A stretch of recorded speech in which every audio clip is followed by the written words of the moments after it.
Bonjour, bienvenue sur le plateau d'Informatique News pour notre rendez-vous hebdomadaire, l'invité de la semaine, qui reçoit les responsables des entreprises IT présentes en France.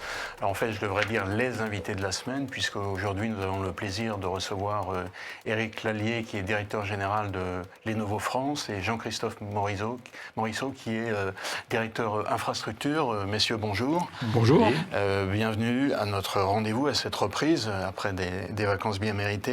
Alors, on commence toujours cet entretien par une question d'actu. Donc, une actu, c'est un événement particulier, une tendance, en tout cas quelque chose qui se passe dans notre industrie. Et Dieu sait qu'il se passe beaucoup de choses, qui a retenu votre attention.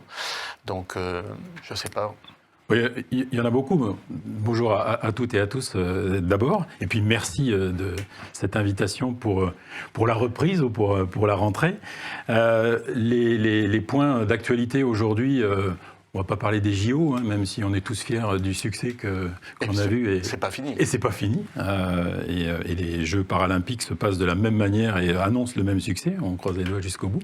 Donc ça, c'était vraiment une belle actualité, mais elle ne nous intéresse pas forcément directement dans le monde de l'IT. Le point dont on peut parler aujourd'hui, et ça c'est quelque chose que l'on aime bien chez Lenovo, Jean-Christophe et moi, mais pas uniquement, il est évidemment lié à tout ce dont on entend parler, à l'intelligence artificielle et ce qui est en train de se mettre en place actuellement. Et l'actualité, elle est vraiment fraîche parce qu'elle date, si ce n'est d'aujourd'hui ou des derniers jours. C'est la dernière annonce qu'a fait Nvidia en ce qui concerne, il faut le voir comme ça de manière très simple, l'étape d'après, en tout cas c'est notre vision sur l'intelligence artificielle pour nous, c'est l'annonce de la mise à disposition pour les entreprises de logiciels ou de solutions logicielles pour vraiment mettre en application dans le monde de l'entreprise, dans sa propre entreprise, des exemples ou des cas d'usage ou vraiment une utilisation sur l'intelligence artificielle. Et ça, c'est une actualité qui est extrêmement positive parce que on va voir maintenant une accélération. On l'a vu en ce qui concerne l'ensemble des matériels, et je pense qu'on va en parler dans notre discussion ce matin. Mais ça va être une accélération d'un point de vue applicatif, d'un point de vue cas d'usage pour l'ensemble des clients qui se sont déjà engagés sur le développement de l'intelligence artificielle. Donc en fait, ce que vous voulez dire, c'est par l'étape d'après, c'est en gros la proposition de solutions clés en main pour Exactement. que les clients puissent directement mettre en œuvre leur projet plutôt que de leur donner les composantes de telle manière qu'en gros, ils construisent le Lego, mais ça prend un peu de temps. Hein, et leur faciliter la tâche, surtout. Faciliter la tâche. Pour accélérer la mise en place. Très bien. Alors, on va commencer par... on va faire tous les étages, hein, si je puis dire, du PC jusqu'à l'infrastructure. On peut commencer par le smartphone, hein, parce que... Alors, le smartphone, effectivement, mais celui-là, je l'ai un peu mis de côté, mais on va commencer par puisque une bonne transition, vous parliez d'intelligence artificielle, donc on a commencé à parler des PC IA, donc c'est pas PC IA tel qu'on l'entendait avant, mais c'est maintenant IA pour intelligence artificielle. Donc il y a eu l'annonce de Microsoft avec son fameux PC Copilot, donc c'est un peu le branding qui va être retenu. Et il y aurait beaucoup de questions qu'on peut résumer, je dirais, de manière extrêmement simple. C'est comment vous définissez un PC IA et finalement, qu'est-ce que ça va apporter de mieux aux utilisateurs, sachant que si on regarde, alors je suis un peu, peut-être un petit peu dur, mais si on regarde depuis 20-25 ans sur le monde des PC, il ne se passe pas grand-chose. C'est-à-dire que les PC sont un peu plus performants, un peu plus d'autonomie, mais ils fonctionnent à peu près de la même manière. Et le logiciel mange la moitié ou les 3/4 de la performance supplémentaire qui leur est fournie. Donc, en gros, est-ce que vous pensez que ça va être une rupture importante ou pas ? Forcément. En fait, quand on regarde le monde du PC ou du poste client ou des objets connectés, il y a plusieurs enjeux aujourd'hui. Il y a un enjeu pour les utilisateurs, et si on veut faire de l'intelligence artificielle, il faut évidemment de la puissance de calcul. Et ça, c'est le premier enjeu, de mettre à disposition sur le marché. Et on a vu les premiers PC arriver avec l'architecture Qualcomm sur le marché au mois de juin. Et puis d'autres architectures vont suivre dans les semaines et mois qui viennent pour mettre à disposition à minima la puissance de calcul nécessaire pour faire de l'intelligence artificielle, qui est quoi ? Traiter beaucoup plus de données d'un point de vue personnel sur son ordinateur pour anticiper son comportement, ses besoins et ainsi de suite, et répondre de plus en plus à quelque chose d'automatiser ou en tout cas à un usage au quotidien que l'on ne perçoit pas forcément encore aujourd'hui en termes d'utilisateurs, mais que l'on voit bien demain se développer pour se faciliter la tâche, avoir des mails qui sont pré-rédigés, peu importe. Il y a beaucoup d'exemples qui se mettent en place. Et puis ensuite, l'enjeu pour un industriel comme nous, c'est au-delà de fabriquer ou de mettre à disposition des machines qui répondent à ces besoins de performance, c'est de transformer nos machines en des machines beaucoup plus vertueuses vis-à-vis de l'environnement.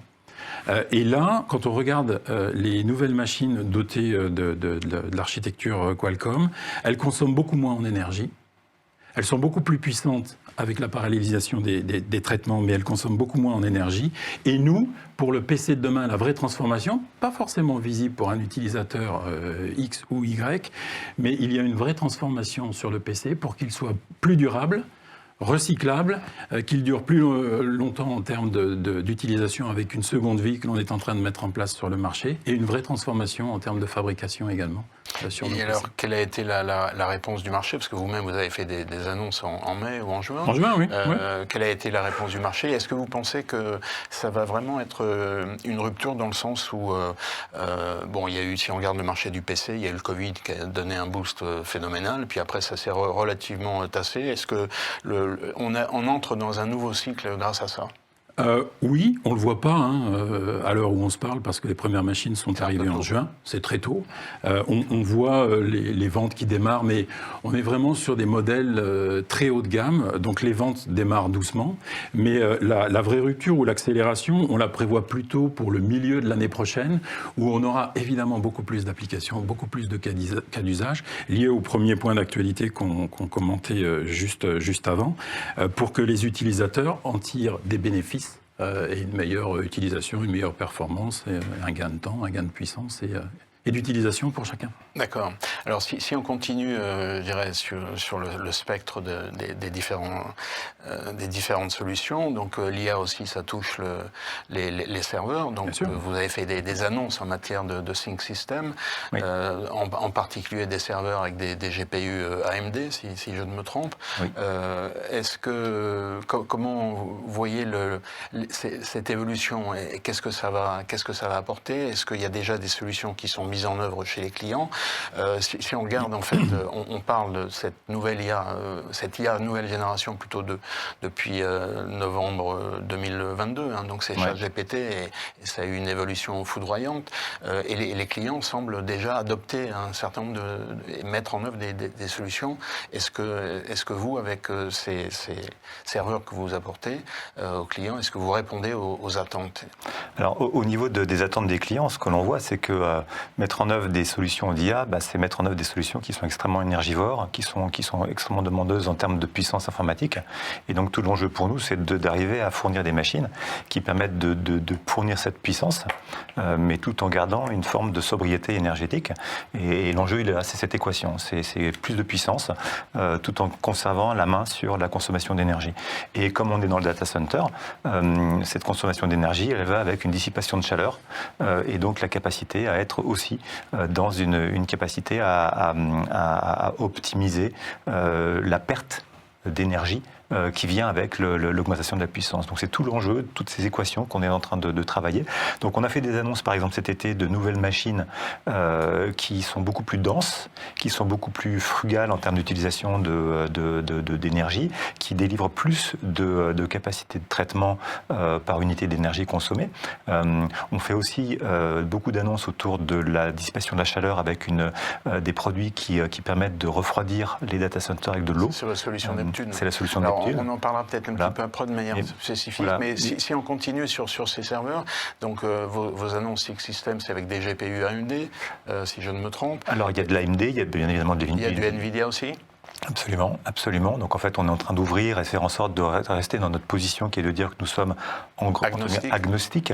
On est vraiment là pour accompagner l'évolution du marché et faire en sorte que tous les fournisseurs de solutions puissent être intégrés dans nos environnements et être proposés à nos clients. Et en termes, alors je ne sais pas comment le dire, technique, fonctionnel, comment vous comparez les solutions AMD et les solutions NVIDIA? C'est-à-dire comment vous faites le distinguo vis-à-vis de vos clients en disant celle-là est mieux adaptée pour tel type d'application? Quel est l'intérêt? C'est plutôt les clients qui vont, en fonction de leurs besoins. Oui, vous avez des clients qui vont avoir besoin de beaucoup de puissance de calcul sur des calculs scientifiques, d'autres qui vont travailler sur des bases de données, d'autres qui vont travailler sur d'autres. Donc en fait, c'est vraiment le use case qui va définir le besoin du client, et c'est notre capacité ensuite à répondre à ses besoins en termes de capacité, de traitement, sur ce qu'on appelle des benchmarks. C'est-à-dire qu'en fait, comment ça fonctionne, c'est que le client va nous dire, voilà, moi je vais travailler sur cet environnement, cette application ou ce système de calcul, va nous fournir un set de données, une application, et va nous demander de les faire tourner sur des environnements de test pour ensuite pouvoir comparer les différentes performances. Donc on est vraiment dans ces logiques où en fait c'est très pragmatique, c'est très empirique, et on va pouvoir donner à nos clients des retours en fonction des performances attendues sur les logiciels qui vont faire tourner sur ces environnements. Ça se passe beaucoup sur le HPC. Donc toute la partie gros calculateur en ce moment, et on sent que ça commence maintenant à déborder petit à petit sur l'IA. On sent une convergence entre ce qu'on faisait sur le HPC vers l'IA, parce qu'on a ces problématiques de puissance, ces problématiques de consommation énergétique, mais ça c'est un mouvement qui est en train de se passer. Vraiment cette convergence de... Imaginons que je sois un client lambda et que je n'ai pas d'avis particulier sur cette question, AMD ou NVIDIA, qu'est-ce que vous me dites? Vous me dites, ça dépendra de ce que vous demandez. En fait, la notion en d'un gros, client ce que je vous lambda... demande, c'est de me donner là les clés de distinction entre ces deux solutions. Entre NVIDIA et AMD, je ne peux pas vous les donner, elles sont tellement spécifiques par rapport à un use case qu'en fait, finalement, on peut avancer qu'on va être peut-être plus, je dirais, sobre en termes de consommation énergétique avec de l'AMD. Voilà, ça va être... maintenant, vous allez sur du NVIDIA, vous avez toutes les questions de l'écosystème et de l'environnement logiciel. Le logiciel qui est très fort. Le logiciel qui est très fort. Et donc, en fait, on est dans un environnement qui est tellement complexe que votre question, qui est une question extrêmement simple et qui est assez, je dirais, booléenne, 0 ou 1 ou blanc ou noir, c'est compliqué de répondre si l'un est meilleur que l'autre. Alors, je n'ai pas dit meilleur, j'ai dit de les comparer, de me donner les clés pour me permettre de faire le choix. Je pense que si on parle je dirais, d'efficacité énergétique, c'est quelque chose qui peut amener à mettre un AMD un peu en avant. D'accord. Alors, donc ça, c'est côté serveur. Puis après, il y a les solutions Think Agile, donc c'est l'Edge. Alors finalement, est-ce que l'Edge dont on parle, donc en gros, qui est l'informatique à la périphérie, donc dont on parle sous cette appellation Edge depuis quelques temps maintenant, qu'est-ce que vous mettez dedans? Et est-ce que, tel que IDC l'avait prévu il y a 2-3 ans, qui disait que 50% presque des nouvelles solutions seraient à l'Edge, est-ce que c'est en train de se réaliser? Et comment tout ça s'intègre dans, je dirais, une architecture globale où il y a du cloud hybride, des data centers? Je peux prendre le point. En fait, l'Edge chez nous, c'est une infrastructure. En fait, on voit l'informatique Edge comme en fait une infrastructure déportée. Et donc en fait, on combine chez nous toute la compétence qu'on a autour de notre capacité serveur, notre capacité sur les portables et la téléphonie avec Motorola, pour combiner ces expertises et proposer des solutions qui sont des mini data centers ou des micro data centers qui vont pouvoir faire tourner des workloads de façon, je dirais, extrêmement puissante, sécurisée, dans des environnements contraints. Et donc pour nous, on est vraiment dans cette logique de micro data center déportés, et c'est ce qu'on appelle Edge, pour ensuite aller peut-être faire tourner des modèles d'IA à l'inférence, soit sur des environnements qui sont toujours connectés à Internet, mais qui peuvent également être déconnectés. On a aujourd'hui un mouvement qui va vers la collecte et le traitement de la donnée à l'endroit où elle est produite et collectée. Et donc, typiquement, vous avez des endroits comme des bateaux, des avions, des usines, qui peuvent avoir besoin de puissance de calcul à l'endroit où ces données sont collectées. Et c'est ça qu'on a, nous, intégré dans notre stratégie Edge pour faire en sorte de l'intégrer dans la partie infrastructure. Un exemple, vous avez des aéroports aujourd'hui qui sont en train de réfléchir à récupérer tous les systèmes de bagagerie. Historiquement, un système de bagagerie, c'est un système qui était propriétaire et qui devient de plus en plus un système informatique. Et donc, pour réintégrer ces systèmes de bagagerie, en fait c'est la direction informatique qui la récupère et qui va devoir considérer en fait ce système de bagagerie comme une extension de son data center, mais qui est déporté. Donc ça, c'est un exemple qui illustre bien le fait de cette évolution je dirais, du traitement de la donnée, de la gestion de la donnée, et du fait de pouvoir commencer à l'intégrer de façon totalement exhaustive dans une logique de data center, que ce soit déporté ou pas. Et ensuite, on va pouvoir étendre la notion de edge au poste qui va, je dirais, traiter la donnée. Et là, on va se retrouver sur du poste client, du téléphone.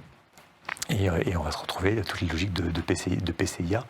Et tout ça est totalement intégré dans un écosystème global. D'accord. Et alors, si on va encore un peu plus loin, finalement, quelle est la stratégie de Lenovo en matière de cloud computing? Est-ce que vous avez vos propres solutions? Est-ce que vous avez des accords avec l'ensemble des hyperscalers, y compris des hyperscalers français? Qu'est-ce que vous proposez et comment tout ça s'intègre actuellement? Très infrastructure. On est très infra, je peux continuer à répondre si vous voulez. On n'a pas vocation à être un cloud provider. Ça, on avait vu à peu près. Oui. Voilà. Mais vous ne regrettez pas d'avoir raté un peu ce... Alors on l'a pas raté, au contraire. Vous n'avez pas voulu la prendre? On n'a pas voulu la prendre, ce n'est pas notre stratégie. Notre stratégie, en revanche, c'est d'être un fournisseur d'infrastructures. Et donc on a une division qui s'appelle ODM, et ODM+, chez Lenovo, qui fournit de l'infrastructure pour les grands cloud providers.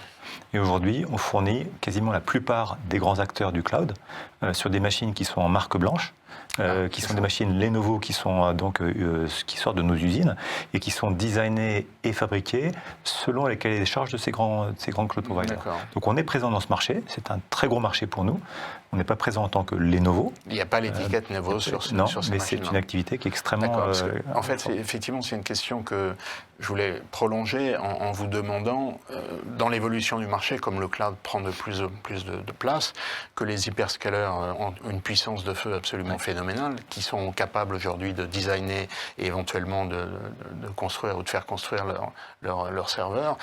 J'allais vous poser la question, est-ce que ce n'est pas une grosse partie du marché, et une partie de plus en plus importante, qui est en train de vous échapper? Mais tel que vous me faites la réponse, finalement, vous êtes présent, et vous resterez présent sur les deux. On a annoncé nos chiffres trimestriels cette semaine. Sur la partie infrastructure, on annonce une croissance de 65% par rapport à l'année dernière. Croissance due essentiellement, pas essentiellement, mais qui est supportée par justement le fait qu'on travaille avec nos hyperscalers et qu'on leur fournit des solutions d'infrastructure. Est-ce que vous avez des... Alors, on a parlé des grands hyperscalers, hein. Il y a les top 3, là, on les connaît, on ne va pas les nommer. Avec les hyperscalers français, est-ce que vous avez des accords existants, en cours, en préparation? Alors, OVH Cloud, du même type que ceux que vous avez avec les grands, OVH Cloud, Outscale, Scaleway, enfin, il y en a beaucoup. Est-ce que vous êtes présent là aussi? Il y en a quelques-uns. On n'a pas vocation à communiquer leur nom, mais on travaille avec tout le monde en fait. De par les solutions matérielles que l'on propose et leur intérêt bien entendu. Ce qui fait qu'on travaille quasiment avec tout le monde. Plus ou moins, mais quasiment avec tout le monde. D'accord. On a la même logique. Vous parliez d'hyperscaler français. Est-ce qu'on peut parler d'un hyperscaler français? Alors, hyperscaler est peut-être un mot un peu fort. Parlons de cloud provider, mais non, il y a vraiment...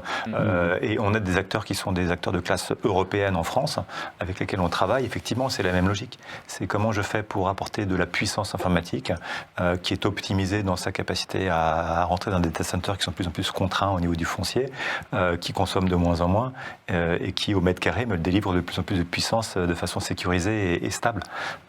Et donc, en fait, cette offre qu'on décrivait pour les hyperscalers, elle s'applique pour tous les cloud providers, effectivement, en France. Et dans un climat géopolitique qui est de plus en plus polarisé, on va dire, est-ce que le caractère chinois de Lenovo est un élément qui joue ou pas vraiment, finalement Non, parce que...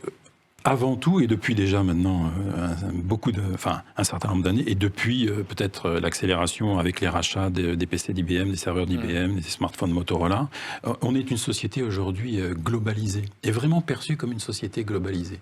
On a autant d'investissements dans le monde américain qu'en Asie, peut-être un peu moins en Europe, mais il y a quand même un certain nombre d'investissements en Europe, et qui font que l'ensemble de la société est globalisée et perçue comme telle. Et même d'un point de vue représentation ou management, on a une diversité nationale qui est extrêmement riche avec des gens issus de chacune des régions et qui fait que le concept géopolitique, déjà, on ne fait pas de politique ni de géopolitique chez, oui, mais chez enfin, Lenovo. malgré vous, Mais effectivement, il s'impose à vous. il s'impose à nous. Regardez, par exemple, prenez le cas de Huawei, ils auraient peut-être préféré faire oublier qu'ils étaient chinois, mais malgré tout, ça, ils n'ont pas réussi. Donc. Voilà, et ce qui fait qu'on est perçu comme tel, mais il y a un certain nombre aussi d'actions de transparence, de travail commun avec les agences nationales de sécurité, qu'elles soient en France, en Europe, aux US et en Asie, pour faire en sorte que la collaboration soit parfaite, que la transparence exigée soit donnée et qu'il n'y ait pas ce type de questions effectivement qui soient posées. Alors, il y a la saga Broadcom, si je puis dire, VMware. Comment vous avez toujours des partenariats avec VMware qui ont été transférés sur Broadcom. Comment vous avez géré cette situation depuis, on va dire, 18 mois, 2 ans? Vous avez proposé vous avez développé, mis en œuvre des solutions avec Microsoft Azure Stack HCI, avec Nutanix. Donc, est-ce que vous êtes en train de préparer le monde d'après pour mettre un peu VMware de côté? Est-ce que vous pensez que finalement, pas vraiment pour des raisons techniques, mais pour des raisons plus générales et éventuellement commerciales, le monde va basculer un peu plus vite vers la containerisation que ce qu'on aurait pu prévoir auparavant? Je peux peut-être répondre à cette question. En fait, on a encore une fois vocation à répondre aux besoins de nos clients. Et donc, en fait, ce que l'on propose, nous, c'est des environnements qui sont optimisés pour l'ensemble des acteurs du marché. Donc, typiquement, on a des machines et des environnements qui sont optimisés pour les environnements Broadcom, pour du Nutanix, pour du Red Hat, pour du Microsoft Azure Stack HCI, pardon, je perdais le terme.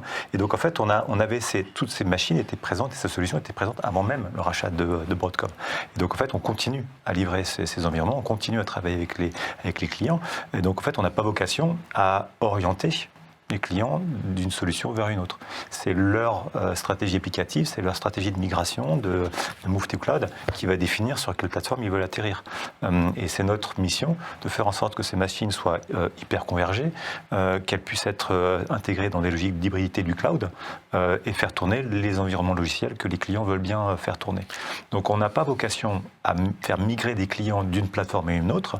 On a vocation à faire en sorte d'être constamment en train d'optimiser ces différentes plateformes.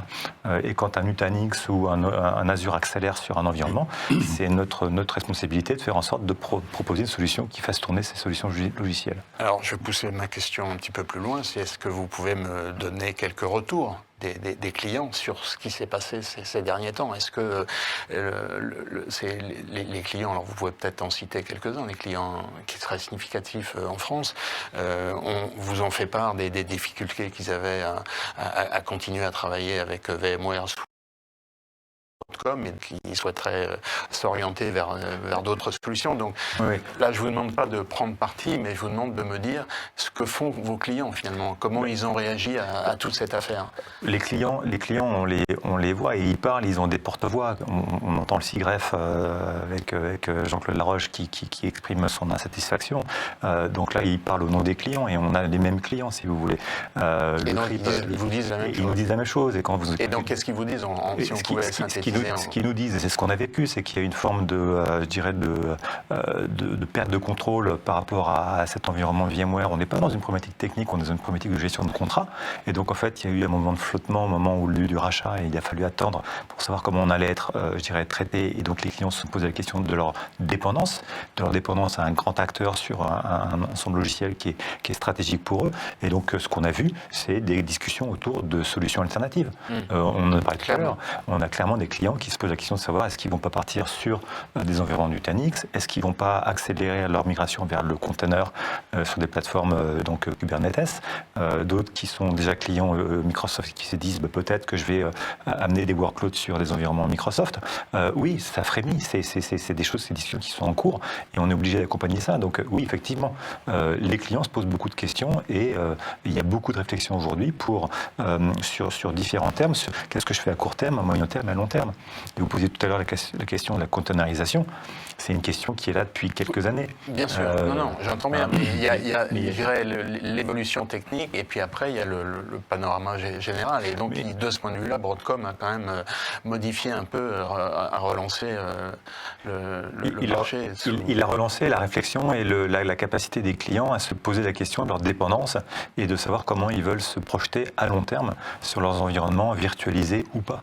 C'est ça qu'on voit et on est aux premières loges et je confirme que ce qu'on voit à travers le CRIP et le SIGREF et nombre de publications, on le vit tous les jours. Et vous avez des relations directes avec Broadcom ? Comme avec tous les éditeurs. Oui, alors, vous avez une appréciation sur ce qui s'est passé depuis le rachat de VMware, ou est-ce que ça a changé votre perception des choses ? On ne va pas commenter leur stratégie. Après, de votre point de vue, comment vous voyez cette évolution ? Est-ce que ça vous a poussé à prendre des décisions particulières ? Non, comme le dit Jean-Christophe très bien, on s'adapte. Et effectivement, chacun a sa stratégie. On regarde comment réagit le marché. Si les clients effectivement sont en ligne, nous on est là effectivement pour apporter aussi les solutions. Mais s'ils prennent d'autres directions, eu égard à une stratégie différente, on s'adapte également parce qu'il y aura encore des clients qui seront VMware, Broadcom demain et on est prêt aussi à les accompagner. Ok. Alors, tout à l'heure, vous faisiez référence au fait que vous étiez venu de l'infrastructure pour élargir, un peu plus large, et donc pour montrer que vous aviez la maîtrise d'un certain nombre de technologies au niveau du data center. Vous avez fait allusion à cette technologie de water cooling. Oui. Donc, il y a vous, mais il y a d'autres qui proposaient ça, en disant que ça devenait intéressant, voire indispensable, étant donné le fait que l'intelligence artificielle est tellement énergivore qu'il faut être capable de... Donc, qui dit énergivore dit dissipation calorifique, et donc il faut refroidir, si je puis dire, tout ça. Absolument. Donc, cette technologie, vous avez signé un accord avec Digital Realty. Est-ce que vous pouvez commenter un petit peu tout ça, et en gros, en quoi ça vous distingue de certains de vos concurrents ? En fait, il y a deux choses. Il y a cette technologie que l'on maîtrise, on en est la 6e génération, donc ça fait 15 ans qu'on fait du liquid cooling. Liquid cooling, j'ai dit water cooling, ce n'est pas une bonne idée, mais liquide water dans le sens liquide. Voilà, mais c'est de l'eau, chez nous c'est de l'eau. Donc on peut faire on peut combiner les deux. Et donc en fait, on a depuis très très longtemps, venant de notre acquisition IBM, cette culture du mainframe, mis en place des solutions qui refroidissent les environnements avec des systèmes de radiateurs dans les serveurs qui permettent justement d'être beaucoup plus efficaces au niveau de la gestion de l'énergie. Il faut savoir qu'un processeur, quand il chauffe, il se met en pause et il devient de moins en moins performant. Et aujourd'hui, on est capable de proposer en fait des environnements où les processeurs tournent en mode turbo, donc à 100% de leur capacité, sans chauffer. Tout le temps. Tout le temps. Ce qui fait que c'est vraiment des solutions qui permettent d'optimiser l'utilisation de la puissance. Et donc, cette technologie de water cooling, c'est une offre assez globale. Elle permet soit de refroidir de façon très très précise des éléments du serveur jusqu'à refroidir complètement une salle.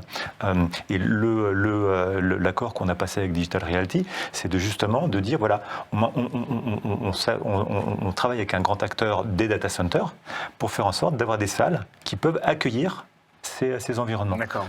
Et donc, en fait, l'idée, c'est que c'est bien beau de faire des ordinateurs qui sont refroidis à eau, il faut bien les mettre dans des data centers, il faut que ces data centers soient prêts. Et c'est toute la discussion en cours en ce moment dans l'écosystème, qui est de dire, il faut que j'arrive à optimiser l'empreinte de mon data center.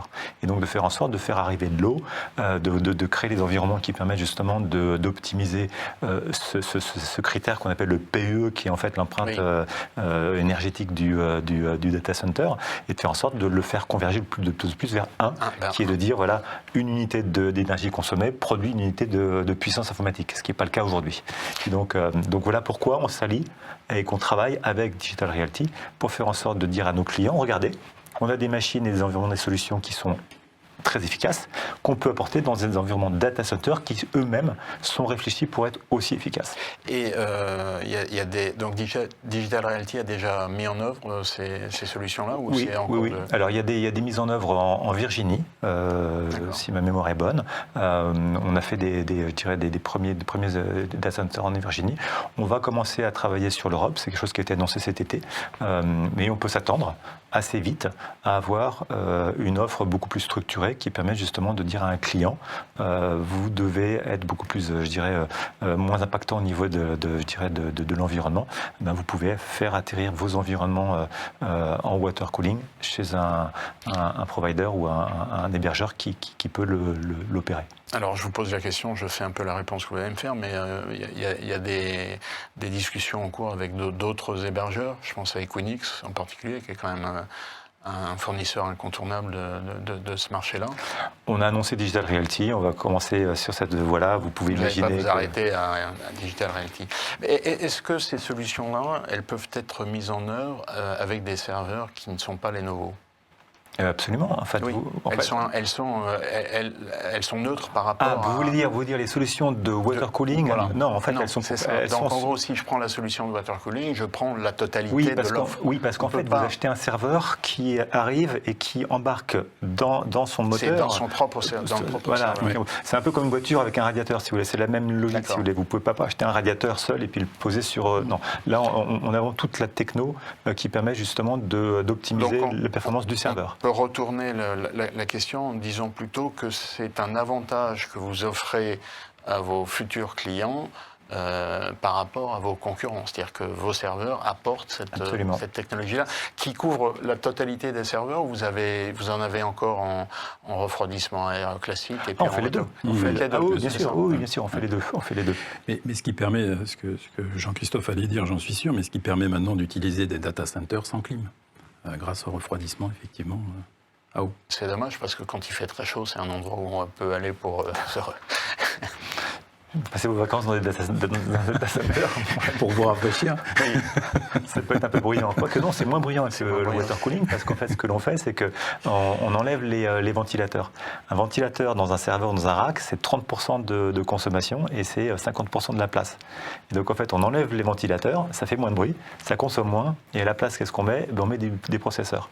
Ce qui fait que vous vous retrouvez avec des salles machines qui sont silencieuses et qui sont extrêmement performantes et qui sont peut-être un peu plus chaudes, effectivement, parce qu'il n'y a pas de clim. Et est-ce qu'il y a un surcoût à payer pour ça ou pas? En investissement, évidemment, qu'on rattrape ensuite, je suppose, en termes de consommation. Oui, bien sûr. Alors, le passage sur des solutions en DLC, en liquid cooling, s'envisage sur une approche ROI, si vous voulez. C'est qu'en fait, vous allez avoir un surcoût de la machine, mais qui va être compensé par le gain que vous allez faire d'un côté sur la consommation électrique et deux, sur le surplus de puissance. C'est qu'en fait, on gagne sur les deux tableaux, en fait. Et il y a un retour sur investissement qu'on peut évaluer à combien? On a un cas aux États-Unis avec DreamWorks. Qui est donc le studio américain qui fait de l'animation. Qui doit consommer pas mal qui consomme beaucoup, de puissance. Et qui avait une contrainte foncière. Ils étaient obligés de se développer dans le même data center. Et donc, en fait, ils sont passés sur des solutions refroidies à air, sur des solutions refroidies en water cooling. Ils ont fait un gain de puissance de 20% et une économie d'énergie de 30%. Donc on est quand même sur des choses assez significatives à l'échelle d'un data center. Alors une question un peu générale pour terminer cet entretien. Dans vos derniers résultats, vous avez mentionné que 45% de votre activité, de votre chiffre d'affaires était fait en dehors des PC. Donc est-ce que ça c'est le résultat d'une stratégie que vous avez lancée il y a un certain temps et qui va continuer dans cette direction-là? Et quelle est la situation de Lenovo en France? Est-ce que vous êtes présent sur certains marchés particuliers ou est-ce que finalement vous couvrez de manière quasi égale à la fois les marchés et les entreprises en fonction de leur taille? Donc, deux points, la partie infrastructure ou la partie, on va dire, hors PC qui représente 47% exactement, ça c'était la communication. Donc c'est plus de 45, donc plus de 45, j'étais pas loin voilà. D'accord. Mais qui a pour vocation de grandir, parce que si on recule d'un certain nombre d'années en arrière, c'était un pourcentage bien inférieur. Et Et l'objectif, c'est effectivement d'augmenter la partie qui est hors PC, même si la partie PC va continuer à se développer, mais pour qu'elle pèse beaucoup plus lourd dans l'activité. Parce que c'est évidemment quelque chose qui est stratégique. Et puis quand on regarde, on en parlait en début, l'avènement et l'accélération de l'intelligence artificielle, l'infrastructure est indispensable pour l'intelligence artificielle de demain. Donc c'est une opportunité également extraordinaire pour l'entreprise. Donc le but, et c'est la transformation que l'on a démarrée il y a déjà quelques années maintenant, c'est d'utiliser la force que l'on a sur le marché des PC et la présence que l'on a dans le monde des PC, dans le monde, en Europe et en France, pour communiquer ou étendre l'offre sur l'ensemble des clients que l'on couvre aujourd'hui. Et donc c'est une opportunité et une force formidable que l'entreprise Lenovo a sur le monde de l'IT, et c'est pour ça que l'on communique toujours de la même manière en disant on part du pocket, de la poche, jusqu'au cloud, ou du cloud jusqu'à la poche, avec l'ensemble de l'offre produit et des solutions que l'on a, de bout en bout, pour justement faire en sorte que l'ensemble des pistons de l'entreprise fonctionnent. Et le monde du PC est un vrai atout pour se développer dans l'infrastructure et accélérer l'infrastructure. Et dans les derniers résultats qui ont été communiqués, on regarde, ou en tout cas Jean-Christophe le disait tout à l'heure, 65% de croissance dans le monde de l'infrastructure, ça porte. Ce sont les résultats de la transformation et des activités que l'on a liées au monde PC, ou en tout cas en utilisant les PC comme levier, pour parler en français, pour accélérer l'infrastructure. Donc ça, c'est la stratégie de l'entreprise et qui va continuer, que l'on a démarré il y a quelques années. Après, notre présence sur le marché français, elle est sur l'ensemble des segments. On démarre par le monde B2C et on a une offre sur la partie smartphone, sur la partie PC, qui couvre le particulier. Du poste de travail classique jusqu'aux solutions de gaming. Et puis ensuite, dans le monde B2B, on couvre le monde SMB, le monde mid-market, le monde entreprise, le monde global account, comme on l'appelle chez nous. Donc l'ensemble du marché sur nos solutions. Et puis, sur la partie PC, on est depuis maintenant 2 ans numéro 1 également en France. Et depuis quelques années, numéro 1 dans le monde. Numéro 1 à la fois PC professionnel et particulier, quand vous agglomérez les deux cumulés. D'accord. Oui. Alors après, sur la partie professionnelle, on est numéro 1 également. Dans le monde professionnel. On sera plutôt numéro 2, numéro 3, ça dépend des trimestres dans le monde des particuliers. D'accord. Alors j'avais dit que c'est une dernière question, mais en fait j'en ai encore une, et celle-là ce sera vraiment la dernière. Bon, Lenovo a développé son activité de manière importante quand IBM a décidé de se délester de l'activité PC, puis après de son activité serveur. Quels sont vos liens avec IBM, si vous en avez encore de liens particuliers? La maintenance par exemple. Pardon, la maintenance, oui. Sur l'ensemble de nos solutions. Et ça, c'est un lien extrêmement fort avec IBM qui réalise la maintenance. Alors, c'est Kyndryl peut-être maintenant ou c'est... Oui, c'est ça. Mais donc, ça, c'est le côté maintenance avec Kyndryl. Oui. Et avec IBM, est-ce que vous avez des liens particuliers Après, des liens ou des accords particuliers, j'en connais. On a sur le HPC, on a quelques clients communs sur le HPC. IBM continue de distribuer nos solutions sur des clients historiques. On peut intégrer également leurs solutions logicielles. Il y a toute la partie Red Hat qui appartient à IBM, c'est pas l'IBM historique, canal historique. Mais là, on a beaucoup d'interactions sur la partie containerisation. Mais ça, je dirais que c'était un peu par un effet de bande. C'est-à-dire que vous êtes lié à IBM, IBM a racheté Red Hat, donc tout ça fait que ça serait sans doute arrivé si Red Hat n'avait pas été racheté par IBM. Absolument. Vraisemblablement. Absolument, tout à fait. Très bien. Écoutez, je crois qu'on a fait un tour assez complet. En tout cas, messieurs, merci de nous avoir invités. Merci beaucoup. Merci beaucoup, Guy.